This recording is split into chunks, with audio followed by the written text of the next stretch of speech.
Hello and welcome back to Tutorial Grounds. Today I will be recapping a 2017 movie called Darker Shades of Elise. Elise arrives to her husband Rick with a bottle of champagne, dressed provocatively underneath her coat. Rick had missed dinner, and Elise finds him with Layla, apparently doing some work but not with great intensity. Elise doubts that Rick is actually working hard. Furthermore, Rick forgets that it's March 3rd and initially doesn't remember the importance of that date, which happens to be their anniversary. Just then, Rick receives a phone call and has to abruptly leave the office, but the emergency seems dubious to Elise. The day after the incident, Elise and her close friend Bianca are having a conversation at Bianca's apartment. Elise confides in her friend that she has a suspicion that her spouse is cheating on her.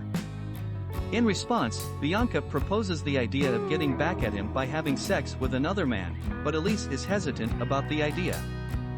Bianca discloses that she has arranged hookups with men online and shares a story about a physically attractive man named Charlie, whom she left because he was peculiar. Bianca then informs Elise that she is scheduled to meet another man soon, prompting Elise to depart. After their conversation, Elise departs from Bianca's flat but glances through the window and witnesses Bianca engaging in prolonged sexual activity with a man while being naked. This sight arouses Elise, leading her to masturbate.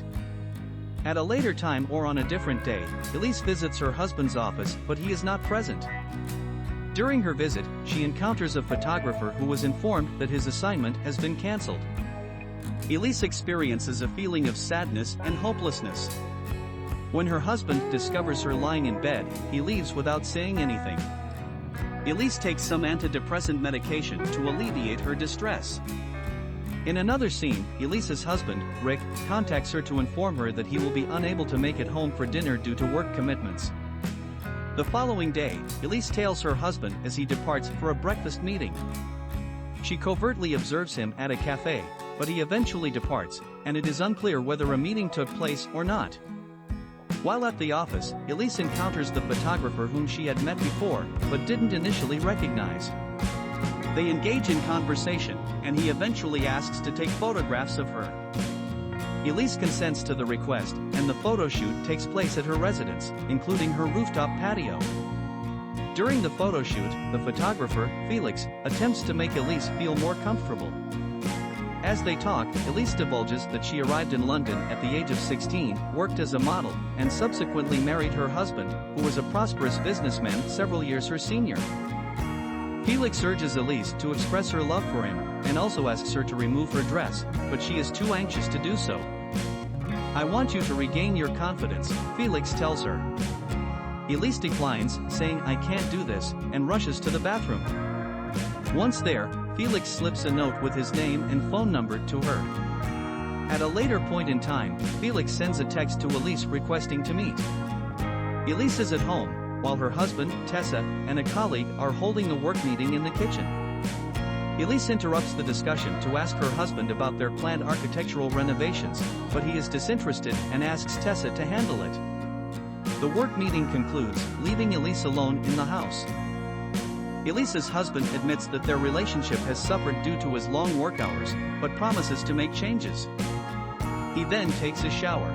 Rick, Elise's husband, then departs for a business trip. At some point during the trip, Felix and Elise are snuggled up on the couch while conversing. Felix expresses his desire for her to engage in sexual activity with another man while he watches. Tessa, the personal assistant of Elise's husband, unexpectedly walks in. On a separate occasion, Felix and Elise are conversing at their residence. Elise brings up her previous experience in modeling and acting, as well as a miscarriage she had at 7 months. On a different occasion, Elise and her friend Bianca have a conversation because Elise missed their scheduled lunch date. Elise informs Felix that she experienced a fright that she may be pregnant, following sexual encounters with 4 men, including Felix, the man who joined her in the bathroom, and the 2 other men. Elise's spouse resigns from his job in order to have more quality time with her, such as going out for lunch with her and his colleagues. During one of these occasions, Felix flirts with Elise using his foot, but by the end of the meal, he is spotted flirting with another female colleague.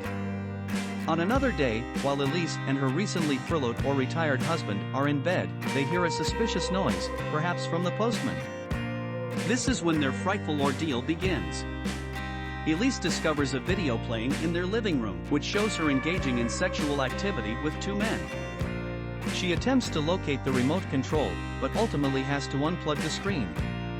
Presumably, Felix had sent the remote to their home. Elise goes to meet with a potential advertising client and presents her modeling portfolio book.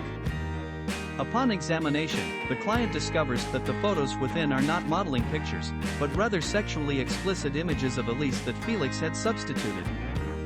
The client declines to offer her the modeling job, leaving Elise mortified and distressed when she sees the sexually explicit photos of herself plastered on the wall of the advertising agency's office.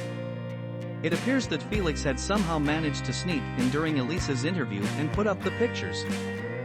Felix goes even further in his attempts to blackmail Elise by threatening to reveal her sexual liaisons with other men to her husband. He demands that she engage in sex with him one final time. Weeping, she acquiesces and follows Felix to his apartment, where she is subjected to a painful gang rape by about 3 men while crying. Afterwards, Felix confesses that this was not, in fact, his ultimate demand. Elise departs and meets up with Tessa, her husband's personal assistant, who embraces her to provide solace. Elise returns home and confesses everything to her husband. He departs to stay in a hotel, while Elise proceeds to Bianca's apartment, where she finds the place empty and unoccupied. Upon arriving home, Elise discovers that Felix has tied up her husband and Bianca to their chairs, and both are bleeding from minor stab wounds. Felix intends to kill them so that Elise will only have him as a companion. During this confrontation, Elise discovers that her husband had been unfaithful to her with Bianca, not just once but twice. In fact, it was Elise who had urged him to sleep with Bianca a second time, which was the same phone call made by Elise earlier in the film while she was in her husband's office on their anniversary. Furthermore, it is revealed that Felix first saw Elise when she was spying on Bianca while masturbating while Bianca was having sex with a stranger she met online. Additionally, it turns out that Bianca's strange hookup, Charlie, was actually Felix, whom Bianca had dumped for being too bizarre. Elise releases Bianca from her bindings, but Bianca tries to escape. Meanwhile, Rick, Elise's husband, is stabbed in the stomach and is heavily bleeding. Elise is in a state of panic and tries to comfort him as much as she can. Felix catches Bianca in the hallway and seemingly kills her with a hammer. Elise discovers Bianca's lifeless body, takes the hammer, and is pursued by Felix. She briefly barricades herself behind a door before opening it and using the same hammer to kill Felix in self-defense. Half a year later, Elise's spouse has recuperated. A detective reports that no information about Felix's past is available and all investigations have yielded no results. The detective presents Elise with 2 options: she can either take Felix's ashes or the police can dispose of them. Elise decides to take the ashes but instead discards them on a seaside. Elise is expecting a baby, but she and her husband do not talk about the paternity of their forthcoming son, whether it was from the sexual assault or from her partner. The couple embraces each other. The movie ends here. Click the subscribe button if you enjoyed the video.